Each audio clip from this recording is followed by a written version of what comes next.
안녕하세요. 설교 복귀 시간입니다. 여러분 화면에 설교 본문과 제목이 나와 있죠. 두려움의 정체라고 되어 있습니다.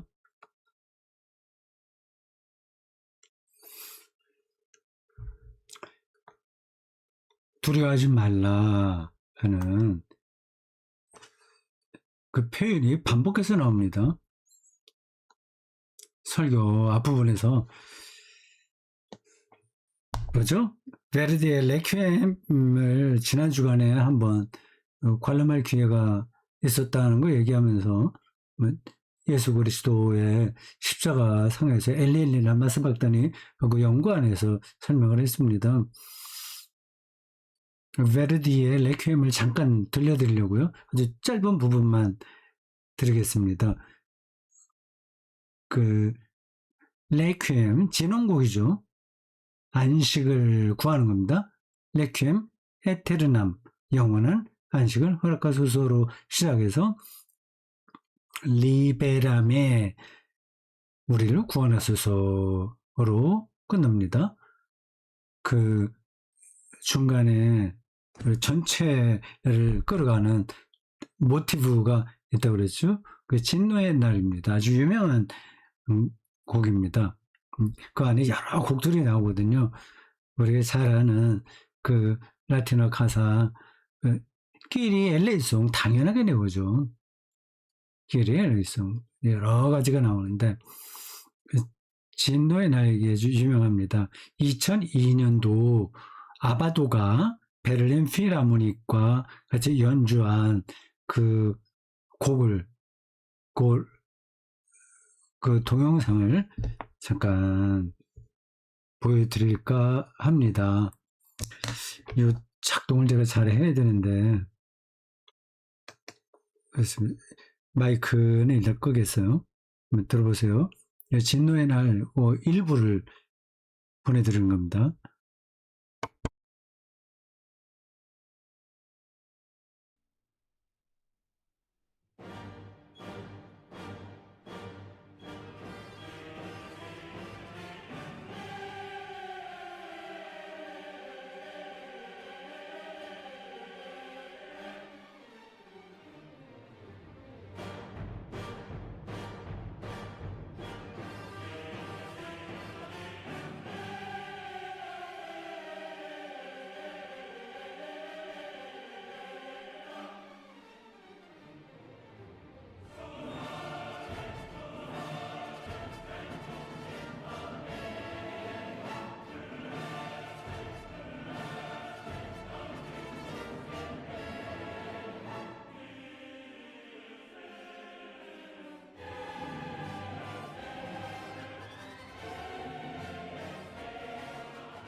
마지막 곡 한 번 더 들어보시죠.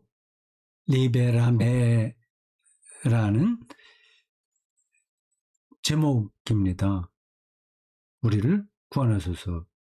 여기 소프라노 솔로가 나와요. 그 유명한 앙겔라 게오르기우입니다. 이 전체를 들으려면 한 14분, 15분 가까이 돼요. 근데 마지막, 정말 마지막 1분 정도만 듣겠습니다.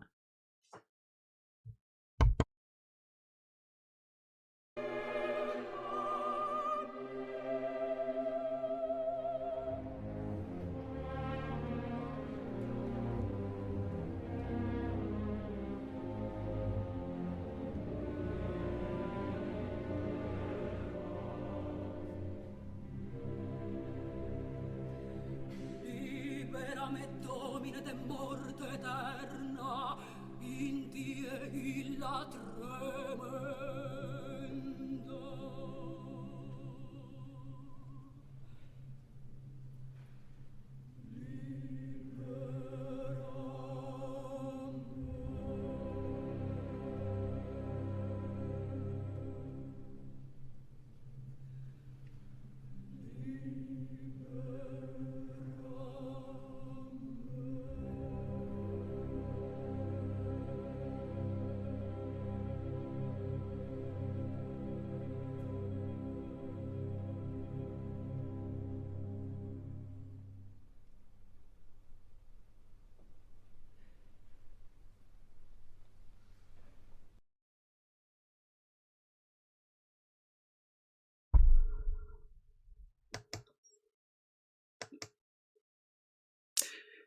이렇게 끝납니다. 보통 끝나면 박수가 막 나와야 되거든요. 근데 이 곡만은 박수 치지 않습니다. 지휘자에 따라서 다르긴 하지만 20초, 30초 가만히 있어요. 심판과 구원, 용서, 받음, 진노, 그런 요한계시록에서나 볼 수 있는 어떤 영적인 세계에 들어갔다가 빠져나오려면 시간이 걸리겠죠. 저 아바도는 30초 이상 그대로 있습니다. 그리고 곧 지나간 다음에 조금 온몸 매무새를 가다듬고 하면 그때부터 이제 박수를 치기 시작하는 거죠. 예, 혹시 전곡을 듣고 싶으신 분들은 들어보십시오. 예, 아바도의 이 연주 실황은 전곡이 유튜브에 나오지 않아요. 예, 다른 분들이 연주 지휘한 그런 것들은 좀 제법 있습니다. 그리고 2002년도인데 그 영상은 좀 별로죠. 자, 이제 요건 이제 들어가고요.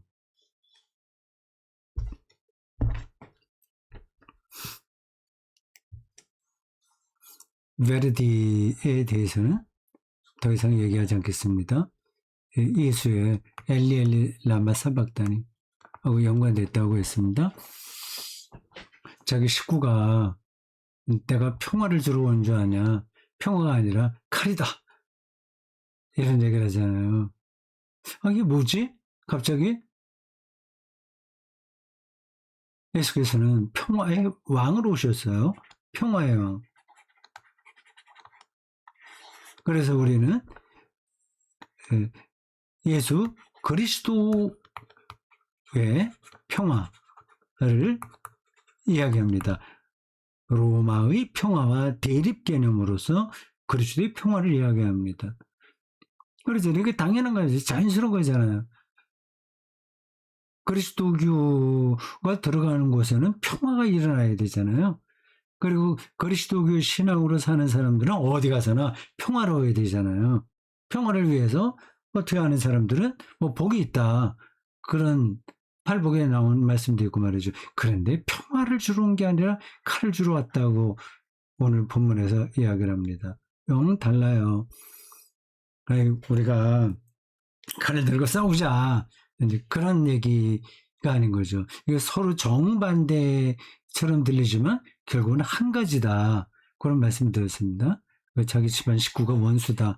너무 엄청난 이야기가 나와요.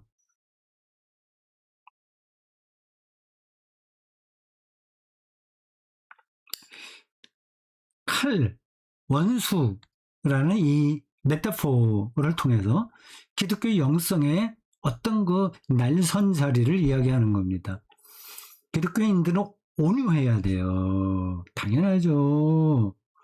이게 용서받았다는 사실에 감동하면서 사는데 어떻게 이렇게 악을 악으로 갚겠습니까? 악으로 악을 갚지 말라는 말씀도 있잖아요. 악을 악으로 갚는다는 거는 그 잘못한 놈 그대로 이제 갚아줘야 된다고 하는 겁니다. 그게 보통은 사회 정의라고 얘기하는데 이 세계가 그렇게 돌아가는 게 아니거든요. 참 조심스럽습니다. 우리가 정의의 어떤 깃발을 든다고 할 때 그 정의가 한쪽 부분에서는 파괴적으로 나타나거든요. 어쨌든 우리는 평화의 사도로 살아야 되지만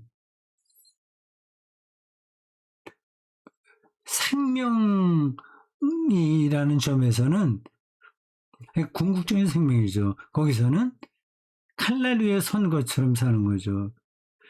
그리고 어디에 대립적인 거예요. 뭐 물에 물 타고 술에 술 타고 좋은 게 좋다는 식으로가 아니라 분명한 어떤 색깔이 있는 겁니다. 이게 참 설명하기 쉽지 않은데 어디 가서나 말썽을 부리고 저 예수 믿는 거 티내고 말이죠. 뭐 다른 사람이 술 마시는데 나 교회 다니기 때문에 술 안 마셔. 예를 들자면 그렇게 한다든지 뭐 그거는 자유예요. 뭐 좀 티내는 거 있잖아요. 자기만 도덕적인 것처럼 생각한다거나 세상은 악해 뭐 이런 식으로 얘기하는 그건 이제 좀 웃기는 거죠. 그런 차원은 아닌 거예요. 우리 한국 기독교인들은 쓸데없는데 칼날처럼 행동하는 것 같아요. 이 성소수자들에게 얼마나 인색합니까? 그 원수다. 근데 칼을 주러 왔다. 이 이야기는 진리론적 그 관점이 분명하다고 하는 겁니다. 아니 그게 뭔데? 너무 이제 이런 말들이 관념적으로 들리죠. 우리가 지금 자본주의 체제에서 하니까 그거를 뛰어넘어야 되잖아요. 바알 숭배잖아요. 자본주의는 기본적으로. 근데 그런 자본주의 이데올로기에는 적당하게 타협을 하면서 쓸데없는 것에 너무 예민한 그리스도인들이 많습니다. 이 자본주의 체제에 예민해야 돼요. 그걸 원수로 생각해야 돼요. 그건 악하다, 뭐가 아니라 우리의 삶을 왜곡시킨다는 것을 정확하게 뚫어봐야 됩니다. 이 자본주의 체제 완전히 부정하고 뭐 수도원 들어가서 살아야 돼 이런 뜻이 아니에요. 이건 아무도 이 자본주의 체제에서 벗어날 수 없어요. 그러나 그게 우상 숭배라고 하는 거는 알고 있어야 되죠. 그래서 우리는 우리 스스로 자신도 모르게 우상 숭배를 하고 있습니다. 근데 거기서 어떻게 점점 벗어나냐 하기 쉽지 않아요. 그러니까 깨어서 기도하지 않으면 잘 되지 않습니다. 너무 그리스도인의 삶이 피곤하다. 뭐 그렇게 깨어서 기도하고 맨날 진리론적 그 시각이 필요하고 원수로 생각하고 대립하고 어떻게 그렇게 사냐 그렇게 생각할 수 있습니다. 그건 이제 더 말씀드리지 않겠습니다. 네, 핵심은 그거예요. 우리가 비록 우상 숭배로부터 완전히 벗어나지는 못했으나 그것이 우상 숭배라는 사실만은 뚫어보고 있어야 돼요.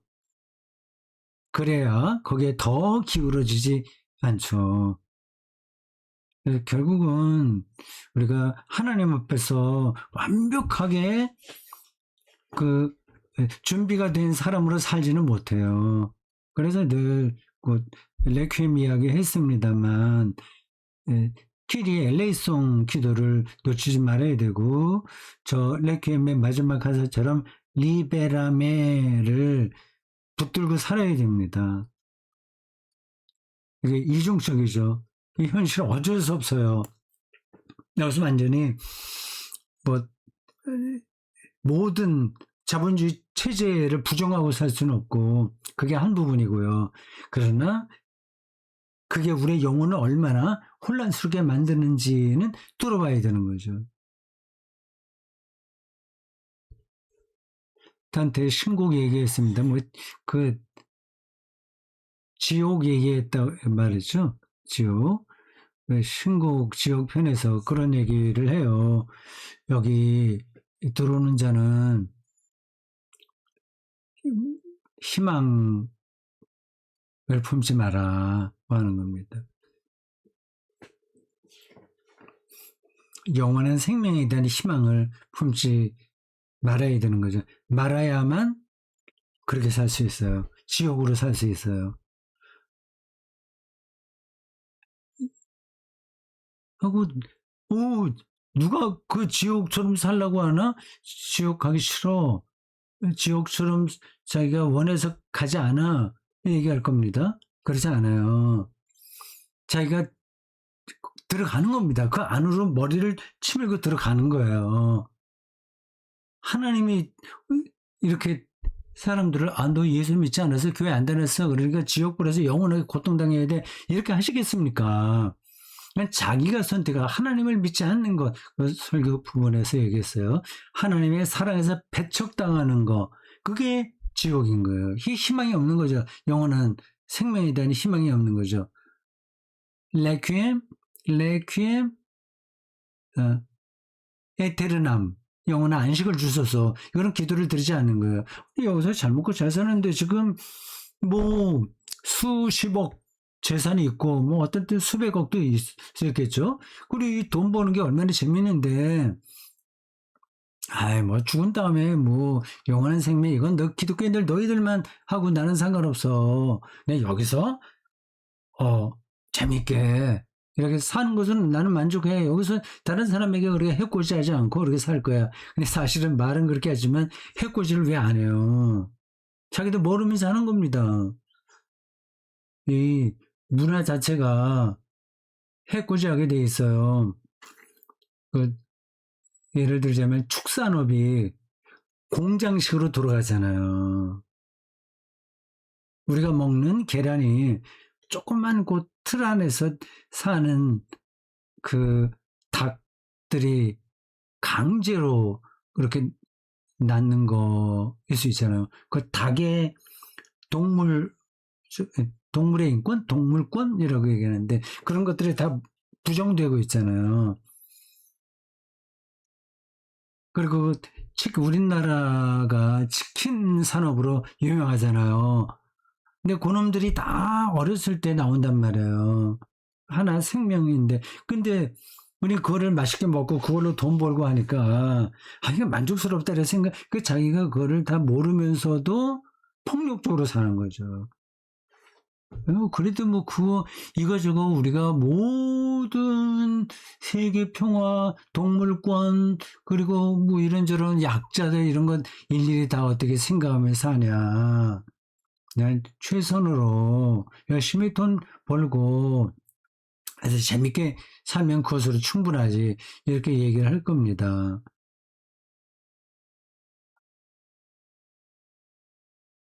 그렇게 살아도 한평생의 삶이죠. 모르겠어요. 좀 이런 점이 있는 겁니다. 그냥 신학적으로 먼저 얘기를 할게요. 그가 의지하고 있는 것이 그의 운명이에요. 그 돈을 의지하고 있다면 돈이 그의 운명이에요. 그럼 돈이 없어지면 그의 운명은 없어지는 거예요. 모든 그 현대 사회가 제공하고 있는 재미있는 거, 엔터테인먼트, 뭐 그걸 다 부정하는 건 아니에요. 하여튼 거기에 우리가 몰두하고 있으니까 그런 것들이 자기의 삶을 지배하고 있으면 그게 그의 운명입니다. 보세요. 근데 늙으면 그런 걸 할래도 할 수 없어요. 죽음이 가까이 간 다음에는 많이 먹고 싶어도 먹지 못합니다. 돈도 자기게 아니잖아요. 그런 것들이 다 사라져 버려요. 근데 준비가 안 됐어. 그러면 그게 지옥이죠. 그건 뭐 죽을 때 짧은 거. 근데 죽을 때 뭐 내가 걱정하지 않고 그 짧은 순간이니까 이제 죽을 거야. 근데 죽기 직전까지 맛있게 먹고 건강하게 살고 뭐 즐겁게 살고 뭐 좀 돈 갖고 좀 이렇게 네, 잘난 거 좀 표현도 하고 이렇게 저렇게 그렇게 살면 되지. 죽는 순간은 짧아. 살은 그 긴 시간 내가 즐겁게 살 거야. 그리고 품위 있게 살 거야. 생각할 겁니다. 그게 좋아요. 뭐 그렇게 품위 있게 사는 것만 하더라도 얼마나 또 기특합니까? 근데 여러분들이 다 알다시피 시간이 길고 짧은 게 절대적인 게 아니거든요. 평생 그렇게 난 부러울 정도로 만끽하면서 사는데 죽기 하루 이틀 전에 허무에 빠질 수 있는 거예요. 그러면 하루 이틀이 그 사람의 운명인 겁니다. 그러니까 이게 두려운 거예요. 결국은 죽는 거잖아요.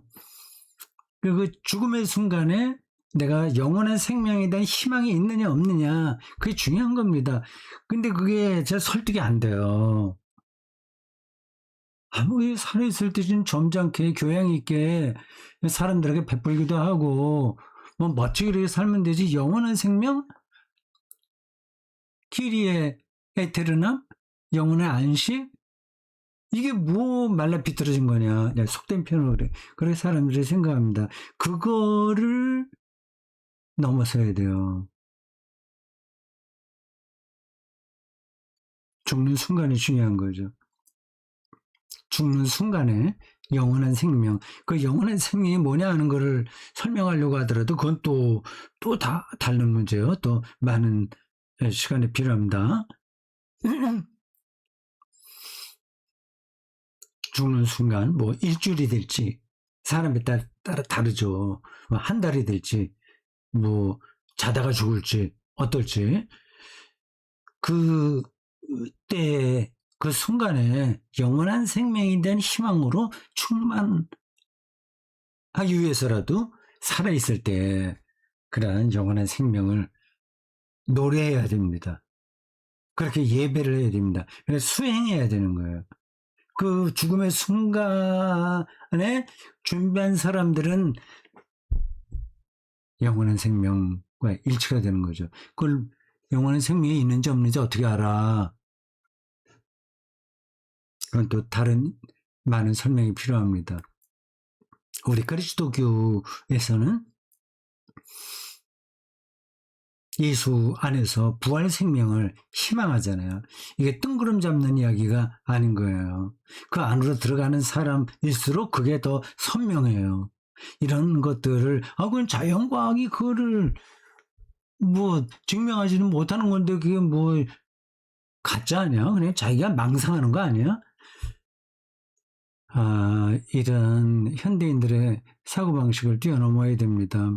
그래서 제가 종종 오늘 설교 때도 소개한 것처럼 좋은 책을 읽어야 돼요. 마르쿠스 가브리엘 말이에요. 제가 이번에 책을 정말 많이 읽은 편입니다. 알스, 멘슈 알스, 티어예요. 인간은 동물이다 이렇게 번역이 됐어요. 현대 가장 핫한 어떤 일본 그 학자의 표현에 따르면 철학계의 락커, 락 부르는 사람이요? 락커로 이렇게 일컬어지는 사람이에요. 근데 이게 이분이 지금 한 40대 후반쯤 됐겠죠. 후반? 예. 참 우리 기독교 입장에서 철학의 우군을 맞는 겁니다. 현대 철학과 현대 자연과학이 늘 반기독교적인 색깔이 강하잖아요.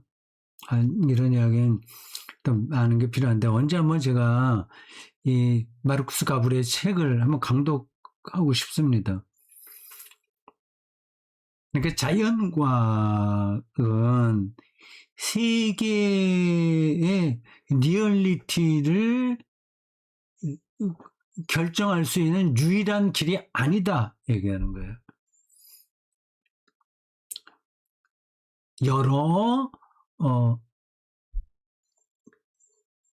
여러 세계를 이해하는 그분 표현으로 의미장의 하나예요. 자연과학이라는 의미장이 있는 거예요. 진 펠트라고 합니다.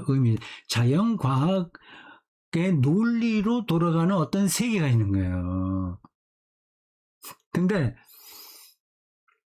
그 자연과학이라는 의미장, 자기 논리 있잖아요. 수학이고 뭐 이런 거 있잖아요. 뭐 기계적 역학에서 양자 역학으로 오고 뭐 등등 여러 가지 있잖아요. 그것이 세계의 모든 것을 다 담아내지 못한다는 겁니다. 시의 의미장이 있고, 그러니까 우리 신학으로 얘기하면 신학의 의미장이 있는 거예요. 이게 각각 다 다른 의미장에서 세계의 실체와 부분적으로 다 있는 거예요. 그러니까 그의 논리에 따르면 자연과학으로 신을 부정할 수 없다. 신을 증명할 수도 없지만 부정할 수도 없다고 해요.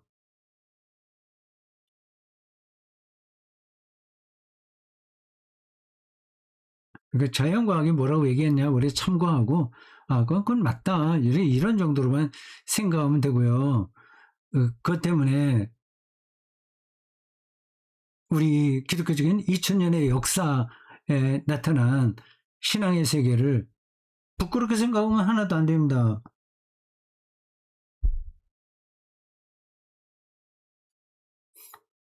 희망, 영원한 생명의 희망. 두려워하지 말라 반복하고 있잖아요. 두려워할 수밖에 없는 거는 우리 몸이 어떻게 될까 봐요. 이 세계는 다 몸으로 돌아가는 거 맞아요. 근데 우리가 일상을 조금만 이렇게 들여다보더라도 이 세계의 당신은 황제죠. 로마 체제죠. 그들이 어떻게 할 수 없는 더 근원적인 일상의 심연이 있는 겁니다. 이게 핵심이에요. 하나님께서 세계를 선하게 창조하셨잖아요. 그러니까 어떤 정치인이나 어떤 경제적인 세력에 의해서 손상받지 않는 우리 삶이 있는 거예요. 일상의 심연인 거예요. 그건 우리의 영적인 삶인 겁니다.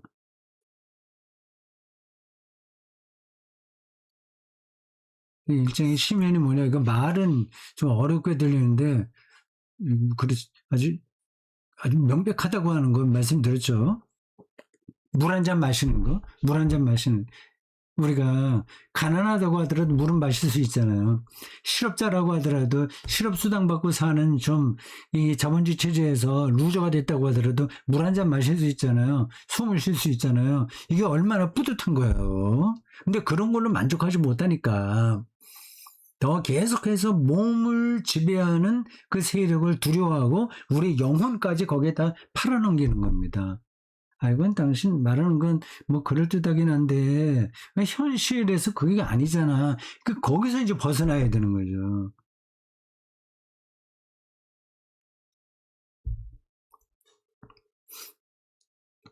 일상의 시면, 돈으로 좌우되지 않는 그 세계가 있는 거예요. 그걸 뚫어봐야 돼요.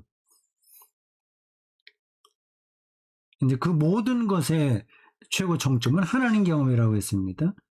삼위일체 하나님 경험. 죽음 너머예요. 그것도 자연과학적으로 증명도 되지 않은 그 부활, 그 죽음 너머, 그런 얘기 하지 마라. 이렇게 말하면 여러분들이 이 세계를 너무 단조롭게 생각하는 겁니다. 더 깊어요. 그리스도교 2000년과 구약까지 합하면 3000년의 역사를 통한 그 하나님에 대한 경험은 오늘 자연과학이 뭐 증명하지도 못하지만 부정하지도 못하는 거예요. 다른 세계인 거예요. 그거보다도 지금 젊고 자잘한 게 더 소중한데, 뭐 부활, 하나님의 종말론적 통치, 그건 뭐 우리 사는데 그건 별로 도움도 되지 않는데, 그런 생각하면 그게 이제 완전히 몸을 죽이는 놈들에게 지배당하는 거죠. 더 이제 직선적으로 얘기하면, 한 달에 100만 원만 있으면, 뭐, 먹고 살잖아요.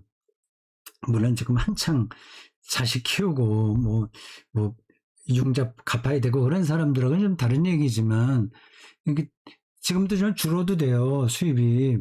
아니, 이런 얘기를 하면 어떤 분들에게 늘 좀 미안하긴 들어요. 아이, 당신 그 먹고 사는 거 걱정 없으니까 그런 얘기 하지. 정말 지금 힘들어 봐. 그런 얘기 할 수 있나. 네. 정말 우리의 삶에서 중요한 게 뭔지를 뚫어보고 교회가 방향으로 나가게 되면 세계도 변할 겁니다. 그러면 빈부격차를 줄여나가겠죠. 우리나라가 전체적으로 조금 그 재정 능력이 좀 떨어져도 지금 뭐 12위, 13위 뭐 막 이런 얘기 하는데 20위 정도까지 떨어지더라도 빈부격차 좀 줄여나가고 삶의 소중한 것들을 서로 나누는 쪽으로 가야 되지 않겠어요? 그러면 이제 행복한 거죠. 무기 수출 내 그래서 그 시간에 즉흥적으로 얘기했나요? 뭐 대통령이 나와서 뭐 세일즈 얘기하면서 뭐 K 방산 뭐 그렇게 해서 뭐 어떻게 뭐 했다 뭐 그런 얘기들을 뭐 지금만이 아니라 다른 대통령들도 그런 거를 자랑스럽게 얘기합니다. 뭐 그럴 수밖에 없어요. 정치인들은 대중적일 수밖에 없는 겁니다. 근데 옳으냐 그르냐보다도 대중성을 얻어야 되니까 하여튼 부자가 되는 거 조금이라도 돈이 되는 거라면 다 하려고 하잖아요. 근데 저는 무기를 수출해 갖고 돈 버는 정도까지 나간다고 하는 건 아니 저는 바람직하지 않다고 생각합니다. 이건 이제 소수의 의견인 거죠. 마지막 설교 거기서 걱정하지 마라. 두려워하지 마라. 이미 충분하게 다 우리는 받았다. 정말 받은 거예요. 받은 겁니다. 아주 단순하게 하늘의 새와 들의 백합밥 보라고 했잖아요. 그걸 보면 되잖아. 왜 그걸 안 봐?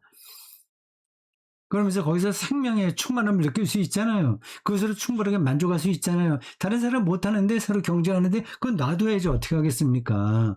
모든 것이 이제 다 주어진 거예요. 당장 너 그 병이 아파서 병원 가야 되는데 그런 거 핑계 대기 시작하면 끝이 없는 겁니다. 이미 다 받았어요. 안심하세요. 일용할 양식을 다 주어졌어요. 만나와 매출하기는 다 주어졌어요. 그러니 몸을 지배하는 그 세력에게 벌벌 떨지 말고 영혼을 돌보시라. 영혼이 건강해지면 두려워하지 않고 삶을 사는 거죠.